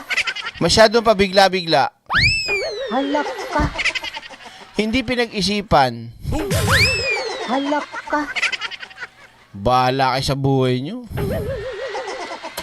Kung energy lang daw kasi, baka anya hindi kasama ang price control sa mga pangunahing pangailangan. Di ba nga sinasabi nga ng presidente, sa energy lang, sa energy, walk to the walk hanggang mabulok. Ayun, thank you, Julius Kadandang. Yung consequences, hindi basta bira ka agad ng decision dyan. Naniniwala rin ang ilang senador na dapat idamay sa mabibigyan ng ayuda ang middle class. Sila talaga yung madalas tinatamaan kung ano yung pwede nating Sos, bida-bida ka naman, JB. Masyado ka ng bida-bida. Siyempre, dahil hindi nga naman kasama yung middle class no? Kaya yung tinarget niya para bida-bida siya dun sa mga middle class. From the word middle class, hindi ko sinasabing sobrang yaman. Pero nasa middle class mga ka-eksena. Kumpara mo sa laylayan. Hindi, di ba? Kung ikaw nandun ka naman sa posisyon na hindi ka nawawalan, hindi naman sobra-sobra. Kung yung bagay na pwedeng maibigay na doon sa mas nangangailangan, ipaubaya mo na. Di ba? Huwag na kayong magpabida. Kung matino naman kayong Pilipino, kung matino naman kayong mga kababayan natin, na alam nyo na mas may kakayanan pa kayo, wag na tayong makigulo pa o wag na tayong makihati pa para mas marami pang nasa laylayan o mas mahirap pa mabigyan ng gobyerno. Kasi kung aangal ka rin, lahat na aangal, kahit kaya naman. Nakakuha niyo yung punto ko mga ka-eksena. Hindi ba? Tama naman eh. Hindi ako sasabihin, kasi meron kaya yata direct kaya hindi ka na, kung meron dyan, pipilahan ko yan. Pero syempre, ba't pa? Mas nakawawa yung walang-wala. Huwag mo nang yung pahanga, ibabawas ka pa, saka pa, di ba? Tulong mo na lang din. Oh my God. Pabida lang to kaya ganyan yung sinasabi. Nararamdaman ko ibigay na ng mga extended assistance. Tanong ni Senador Amy Marcos, hanggang ayuda na lang ba ang kayang gawin na hindi naman anya pang matagalang solusyon Ay sige, ganito na lang. Ikaw pumunta dun sa West Philippine Sea, palayasin mo lahat ng mga Chinese dun. Halak ka. Meron tayong sariling langis supply. Ha? Baba. Hindi mo to Dahil sa pagka-DDS niya. Di ba? Hindi na ginagamit yung baba. Ay, baba yung utak. Maliwanag naman Wala nga tayong sarili. 'Di ba? So ano magagawa natin para masolusyonan yung problema ng ating problema sa enerhiya o langis o gasolina? Diyos ko, ano kaya gusto ni Amy Marcos? Hindi daw ayuda lang, kailangan daw meron daw konkretong solusyon. Magukay tayo kung sa may langis, nandun sa West Philippine Sea, paano gagawin natin? Di ba maka-China pa kayo? O kayo kumausap sa China. Halak ka. Yung pasweldo ni Bato na absenero, ipang-ayuda na. Pwede rin, di ba? Ganun. At pinagkakakitaan pa. Ilang senador na nagsulong ng supplemental budget na magagamit sa ayuda. 52 billion pesos ay tinutulak ni Senador Arisa Ontiveros sa kanyang panukala. Pinag-iisipan naman ni Senador Loren Legarda na maghain ng bagong bayanihan law para raw magamit ng gobyerno sa pagtugon sa krisis. Ayon pa kay Senate President Tito Soto, tutugon ng mga mababatas sakali magpatawag ng special session ng Pangulo para magpasa ng batas kaugnay sa krisis sa langis. Para sa GMA Integrated News, ako si Ivan Mayrina, ang inyong saksi. At kaugnay niyan mga kaiksena, eto. Wait lang Yan, dito tayo sa wait lang. Mismo dun sa ni Pangulong Bongbong Marcos. Ito ba yun? Ito nga. Wait lang. Isin ko lang Yung mga hindi pa nagla-like dyan, mag-like na kayo. Gusto nyo pang Wait lang Yan. Ito, pakinggan nyo to mga kaiksena Mismong si Pangulong Bongbong Marcos na nagsabi, Diyos ko naman, kailangan pang paulit-ulitin sa mga kababayan natin, lalo yung mga DDS. Tanga talaga ito lang isa sa magandang sinabi dito, kinuha lang natin. The next part of the challenge that we were facing was the supply and the pricing of petroleum products. Kaya ang una naming tiniyak ay, ang unang tanong ko sa Department of Energy, ano ba ang stock natin ng diesel, ng gasolina, ng kerosene, ng jet fuel? At ito ay binigay sa atin. Marami sa inyo nakita naman ninyo yung unang report kung ilan ang supply natin. At ang instruction ko sa kanila, huwag niyong titigilan. Maghanap kayo pa ng supply dahil hindi natin alam kung gaano katagal pa ito. At pag sasabihin natin, we are talking about 45 days on average, more or less. Pero hindi natin alam how long this will last, how long the supply is going to be diminished or from the Middle East to the Sourcing oil from Japan, China, South Korea, India, and Russia. Straits of Hormuz. So our authorities are all continuing to find new sources for the supply. First of all, what we tried to do was to ensure that the contracts that we already had would be honored.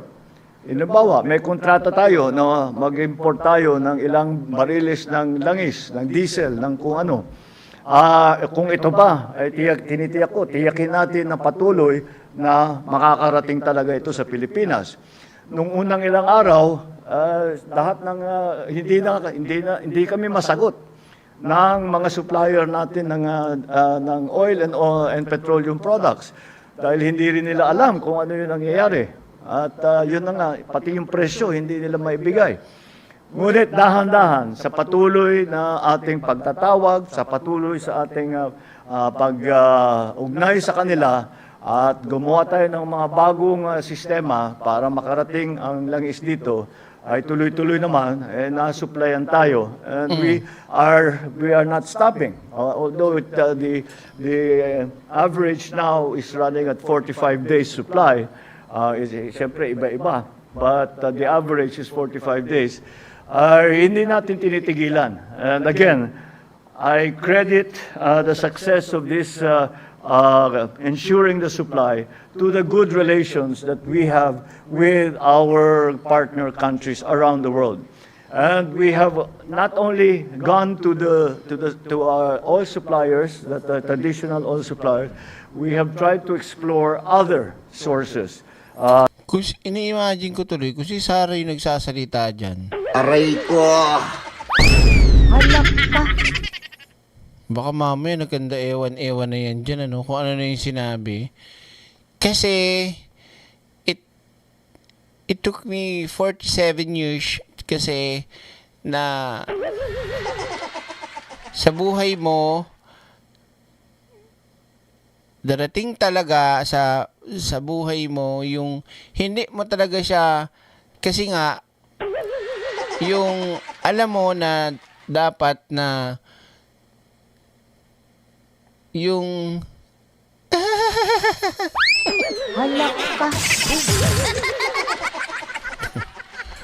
baka hindi nakapagsalita yan, 'di ba?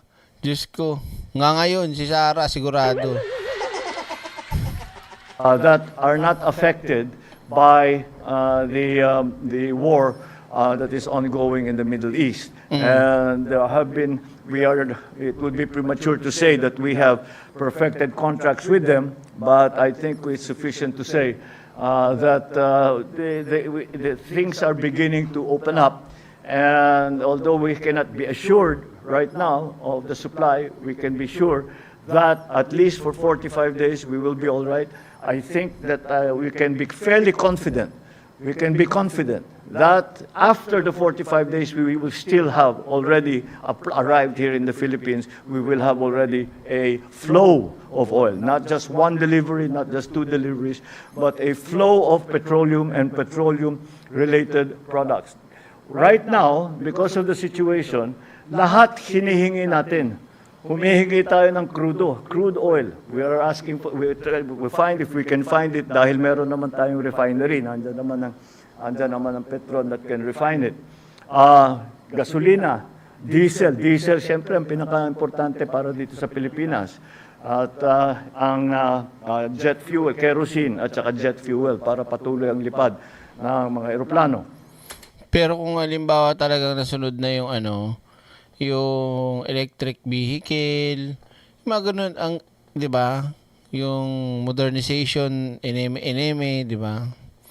Kaso wala tigas na mukha ng iba, ayaw. Meron naman ding pwedeng maging style jeep pa rin, pero electric na. Kung di naman, at least mga bago, hindi ganun kalakas sa diesel o gasolina na. 'Di ba? So we are continuing to do this. We will not stop. We will not stop this process so that we will ensure the supply of petroleum and petroleum products to the Philippines. And right now, I'm very confident in saying that we have sufficient supply. We will continue to source those supplies. And I do not think that there is a problem.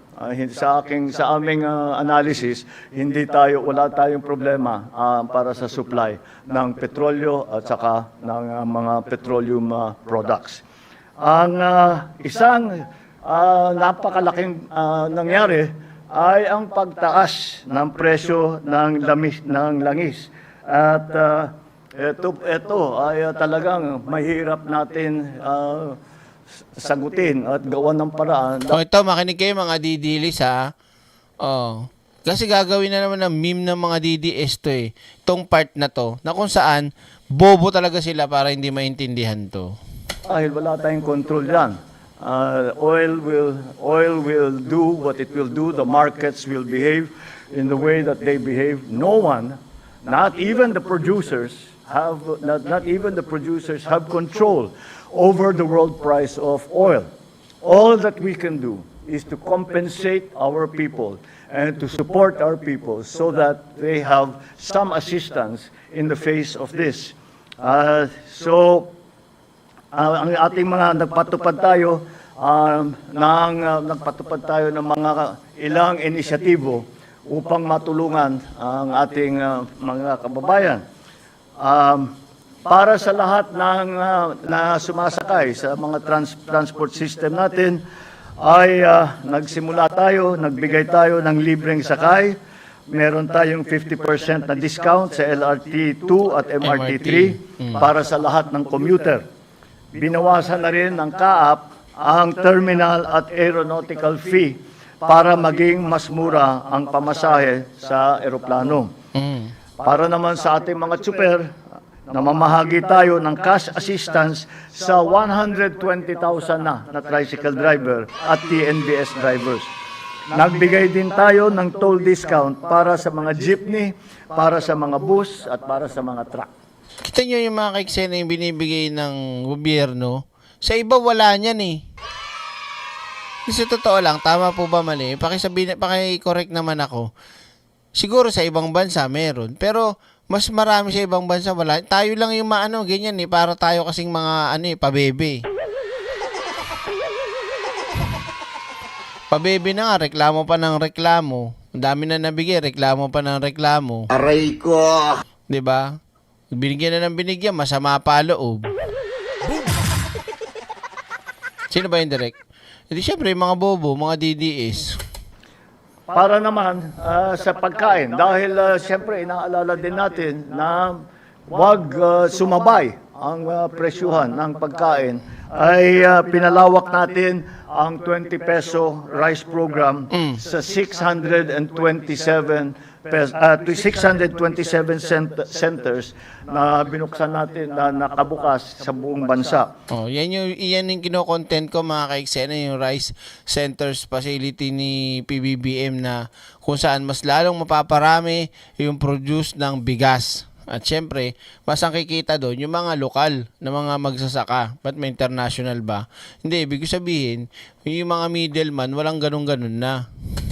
At kasama dyan, bukas ang mga kadiwa para sa makabili naman yung mga nangangailangan ng murang bilihin ng pagkain.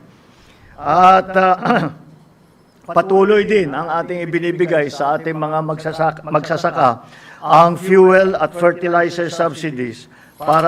Dagdag ko rin po, Mr. President, kamakailan lang, pati mga mangingisda po, galing ang BIPAR dyan sa mga US Philippine Sea, Scarborough, na talaga naman pong maraming tinulungan mga mangingisda ang nasa laot. Corrected by Mr. President, magsasaka, mangingisda, yan. At manghahayop. Di ba?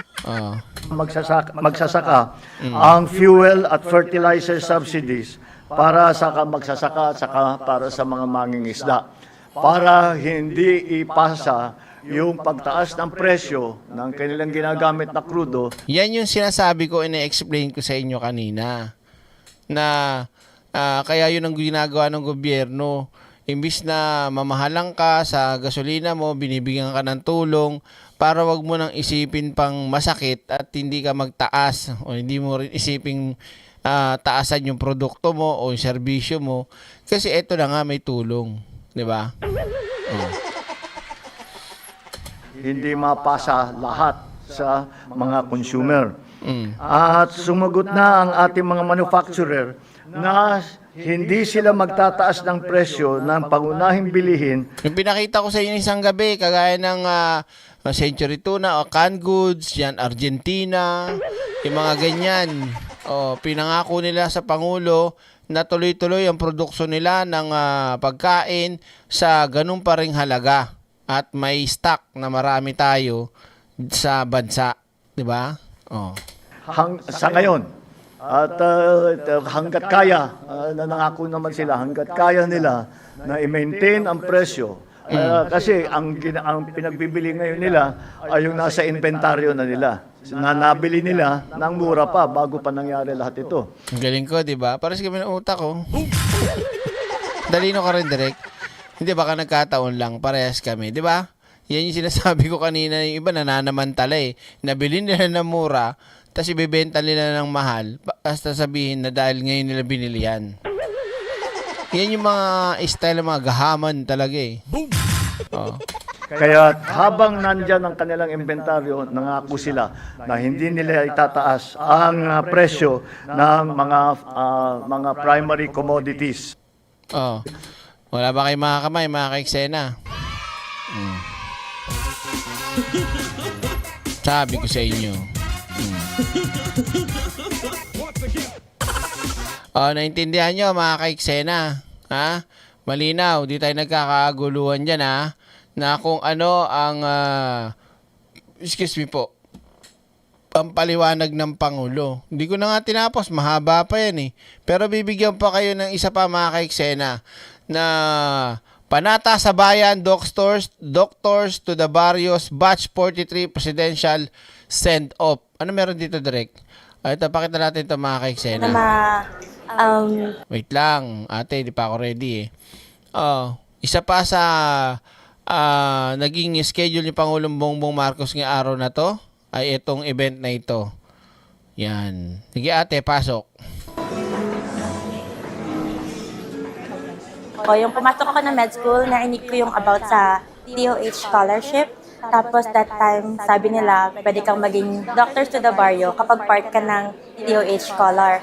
So sabi ko, yun lang po yung tanging dahilan kung bakit ako nag-join ng DOH scholar. Dahil gusto ko talaga maging Doctors to the Barrio. Sana pala na ganyan na lang din ako, no? Dr. Derek Freddy. Ano sakit mo? Inhale. Inhale.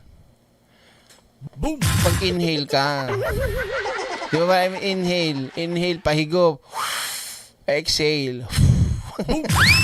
Halak ka. Di ka pwede maging doktor, Derek. Wala. Sasaktan mo yung mga pasyente mo. Tuloy tayo. Charot lang. Yung sa journey ko po, pinili ko yung isla. Gusto kong mag-surf sa island, sa malayo. Kaya pala yung totoo ate, surfing o doktor? Kaya pala gusto sa isla ni Ibian Bell. Salamat sa bahay namin. Actually, yung Looc Occidental Mindoro is mga 12 hours away from saan ako nakatira. Sabi ko naman sa mama ko na magdo-doktor ako, gusto ko talagang mag-serve sa community kasi kami na lang po ng mama ko yung andito sa Pilipinas. So sabi ko sa kanya, pipiliin ko tong island kasi gusto ko mag-serve dito. Pero ingatan mo din yung sarili mo. Pero parang yung pakiramdam po is parang, syempre malayo ka sa magulang mo, ganun sa mama mo. Pero at the same time, nag-serve ka ng ibang tao. Nakakataba ng puso. Pero at the same time, yung pakiramdam na... Ay, taray, gusto ko yan. Direktora. Parang tunog traktora naman. Halak ka.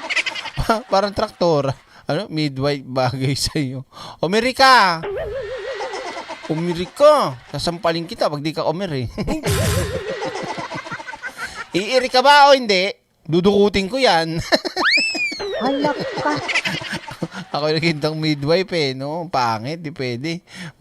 Imbis na umiri yun, baka mamaya, wag na, hindi ko na ilalabas tong anak ko. Sa loob na lang siya. Doon ko lang siya papalakihin at pag-aaralin. Di ba? Ibang tao yung sinaserve ko. Pero para naman sa bayan yung pagsuserve ko sa Ayan community. na. Ang masasabi ko po sa atin pong gobyerno, nandito po kami, kasama ko po yung mga fellow doctors to the barrio na handang magsilbi po sa ating bayan. Nawa ay kami din ay tulungan po nila na na mas lalong maipatibay or maipa-promote yung health sa ating community. Kasi I think sa community nagsisimula lahat. Kung mas healthy ang community, mas konti ang mga may sakit, mas healthy rin yung ating bansang Pilipinas. Ang fulfilling kasi, you get... Dr. George Vincent Galena o Galena. Ang taray Dr. George, calling Dr. George, get up now. IPI-O-I-P-I-A. Halak ka. IPI-O-I. Iba pala yun, Derek. Iba, sino ba yan? Dr. Jones pala yun. Aray ko! Kasi, Babala, asawa ni... To see people na parang, hay, salamat, may doktor na din. Not just... Ang taray ng boses. Parang no? You raise me up. So I was down a mountain. Taray ng boses, You get to para see hindi halata, people na parang, hay, salamat, may doktor na din. Not just to the patients, but also to the healthcare personnel na kasi yung iba pupunta pa sa Katbalogan, yung parang tumataas na yung mga costs. So at least ngayon, may doktor na pwedeng mga basic lang ba ng mga sakit-sakit, naagapan agad. And I want to personally thank the President of the Philippines as well as DOH for their continuing support in this program. This program is what the Filipinos need and deserve in order for them to have access to quality healthcare, which is their God-given right. So, maraming salamat po sa pagpapatupad ng doctorless na area sa buong Pilipinas. Huwag nyo kong tignan. Huwag nyo kong abangan ng sasabihin. Tumahimik kayo dyan, Sasampalin ko kayo. Pinipigilan ko magkomento. Halak ka. Ayako. Wag na kayo magsalita, Hello, doktora. Pinipigilan ko, wag nyo akong patawanin. Utang na loob. Dok. Tumahimik kayo dyan. Dr. Arlene Habe Adlawon. Yan. Papatupad ng doctorless na area sa buong Pilipinas. Pero gusto ko siyang kilayan. Halak ka. Tumigil ka, baka ano masabi mo, Derek? Hindi, kulang ka sa BB cream. Hoy, Nospi, ang hard mo, Hindi yan ang tinatawag na naka-plastic cover. Halak ka. Kaya ako na nga, huwag na kayo mag-comment. Nakakainis kayo, Wala ako sa Hindi, Dok, huwag kayong ganyan. Don't judge the book by its covered court. May cover nga, Aray ko! Aray ko! Makakatulong yun sa mga Pilipino, sa mga normal na Pilipino na nahihirapan pumunta sa malalayong lugar para mag-access. Ate, doktora, joke lang po, baka you take it personally, pero ganito talaga lang ako, pero hindi po. Proud po kami sa inyo at syempre, biro lang po. Ng mga serbisyong pang-medical. At sana'y patuloy pa rin suportahan yung kalusugan, hindi lang na individual, kundi ng buong populasyon. Ang kukunti naman, Mr. President, baka magalit na naman sa inyo yung mga didilis niyan.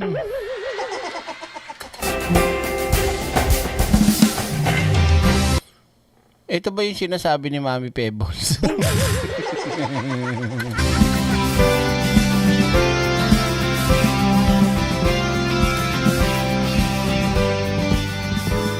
It is an honor for me to stand before the Doctors to the Barrios batch number 43. Kayo ang ilan sa pinakamahusay, matyaga at may malasakit na manggagamot ng ating bansa. But today marks the beginning of another path that requires not just clinical skill, but presence, patience, and purpose. You will go where the needs are greatest, where systems are still beginning only now to catch up, where every decision that you make carries real weight and makes a real difference in people's lives. Since the establishment of the Doctors to the Barrios program in 1993, this program has deployed 2,993 physicians across the country. Through the sustained implementation of this program, Wait lang, Mr. President. Kaya kayo mga kaiksena, pag may nalaman kayo mga scholar, tas yung anak nyo, tingin yung kaya, pasok nyo. Huwag yung sayangin yung may mga scholar na pagkakataon. Kasi ako, nung pagkakataon na may scholar ako, wala namang pagkakataon sa akin. Halak ka. Oo, lumayo yung pagkakataon. We have reached a historic milestone of 0 doctorless municipalities nationwide in 2025.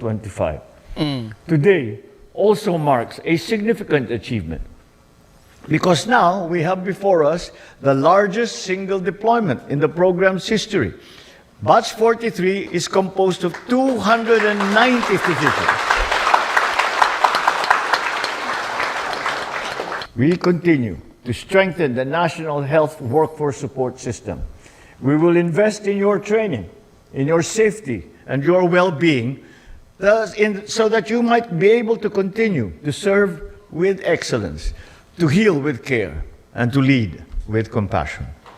Dalhin ninyo nawa ang husay, dangal at tapang ng isang Pilipinong manggagawa. Wait lang, may kinikilig, Mr. President, oh. Ito, kinikilig to si Kuya, oh. Oh, tinan nyo. Alhin ninyo nawa ang husay, dangal at tapang.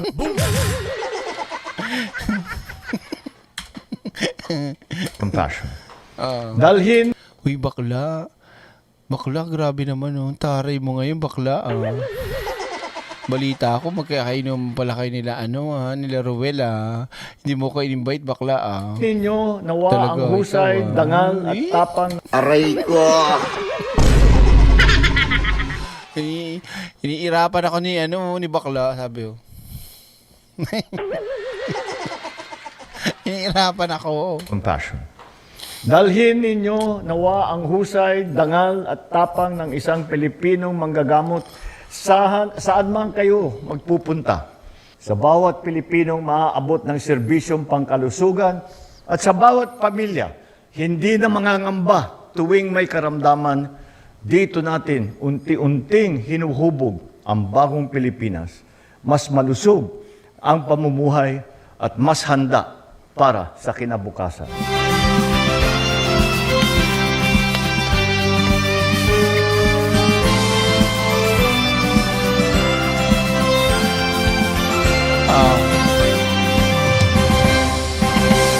Baka gusto yung magpasalamat kami kay Baste. Halak ka. Salamat na kay Baste. puro sa kanilang pasalamat. Wala nang ginagawa, panay pagala no. Anyway, maraming salamat Mr. President, grabe.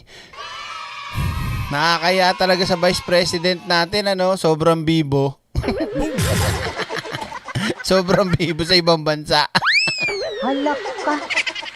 Well, anyway mga kaiksena, at pansamantala mo nang magtatapos ang ating live stream dahil maaga na naman ang gising. Mas napaaga ng konti ang pasok ni Beng Beng dahil mag-graduation na sila. Malapit, nagpa-practice na pala sila. Pati ng sayaw nila. So mga kaiksena, maraming salamat po. Huwag niyo po kalimutan mag-like at mag-follow sa Facebook page natin at saka sa isa pang YouTube channel natin. Sa mga hindi pa nakaka-subscribe sa isa pang channel, Direk Freddy Valera 2.0 at Facebook page Direk Freddy Valera Official. Okay? Bukas magkita-kita po ulit tayo mga kaiksena. Maraming salamat sa ating mga moderators, Kabugera, Ex-Senadora and Spice Girls, at yung ating mga OFW na nakikinig. Maraming salamat. I hope na nalibang ko kayo at nabawasan ang inyong isipin at sumakit ang inyong ngipin. Maraming salamat po. Mag-iingat kayo palagi. Ito po ang inyong lingkod, ang direktor ng buhay ninyo, Direk Freddy Valera, syempre pa. Maraming salamat po. God bless and see you again sa susunod nating live stream. I love you and goodbye. Thank you so much. Wait lang, asa na yun? Bye! Apa tayo? Yeah. Mic check. Yeah.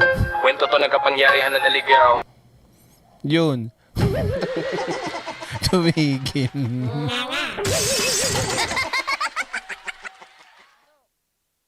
Ako sa gabi, swipe dito, swipe doon, walang resibo, okay. Habang bayan naghihintay ng aksyon, siya may pa-interview, may pa-global na eksena. Suit na plantado, salitay is crypto, pera output, wala, presko lang ang meron. Hindi pawis ang puhunan, kundi exposure. Mas kilala sa camera kaysa sa serbisyo. Bisa sa biyahe, hindi sa opisina, trabaho na pag-iwanan sa pila ng visa. Habang oras ng bayan, unti-unting nauubos, naglilibot, ibang bansa na naman ang focus. Deadline lumilipad, parang eroplano. Attendance niya, laging out of the country status. Mangiting malamig, kalkulado ang galaw. Parang chess, pero ang tinatamaan taong bayan. Empathy siya zero, pero fear mataas. Umiiyak ang masa, sagot niya soundbite lang. Kung konsensya'y timbang, kulang sa kilo. Kapangyarihan sa kamay ng taong walang hilo. Sa tama at mali, pareho lang ang dulot. Basta spotlight andyan, tuloy ang ikot. Hindi lahat ng nakikita ay may puso. Hindi lahat ng babae leader, minsan uso. Bisa sa biyahe, hindi sa opisina. Mas madalas sa abroad kaysa sa problema. Sa krisis ng bayan, tahimik ang linya. Pero sa international mic, siya ang bida. Biyahe, hindi sa opisina. Mas madalas sa abroad kaysa sa problema. Sa krisis ng bayan, tahimik ang linya. Pero sa international mic, siya ang bida. Hindi to tungkol sa pangalan o mukha. Kwento to ng upo ang ginawang entablado. Kapangyarihang walang konsensya. Trabahong pinalitan ng eksena. Bisa sa biyahe, tandaan ang leksyon. Ang posisyon, hindi passport sa ambisyon.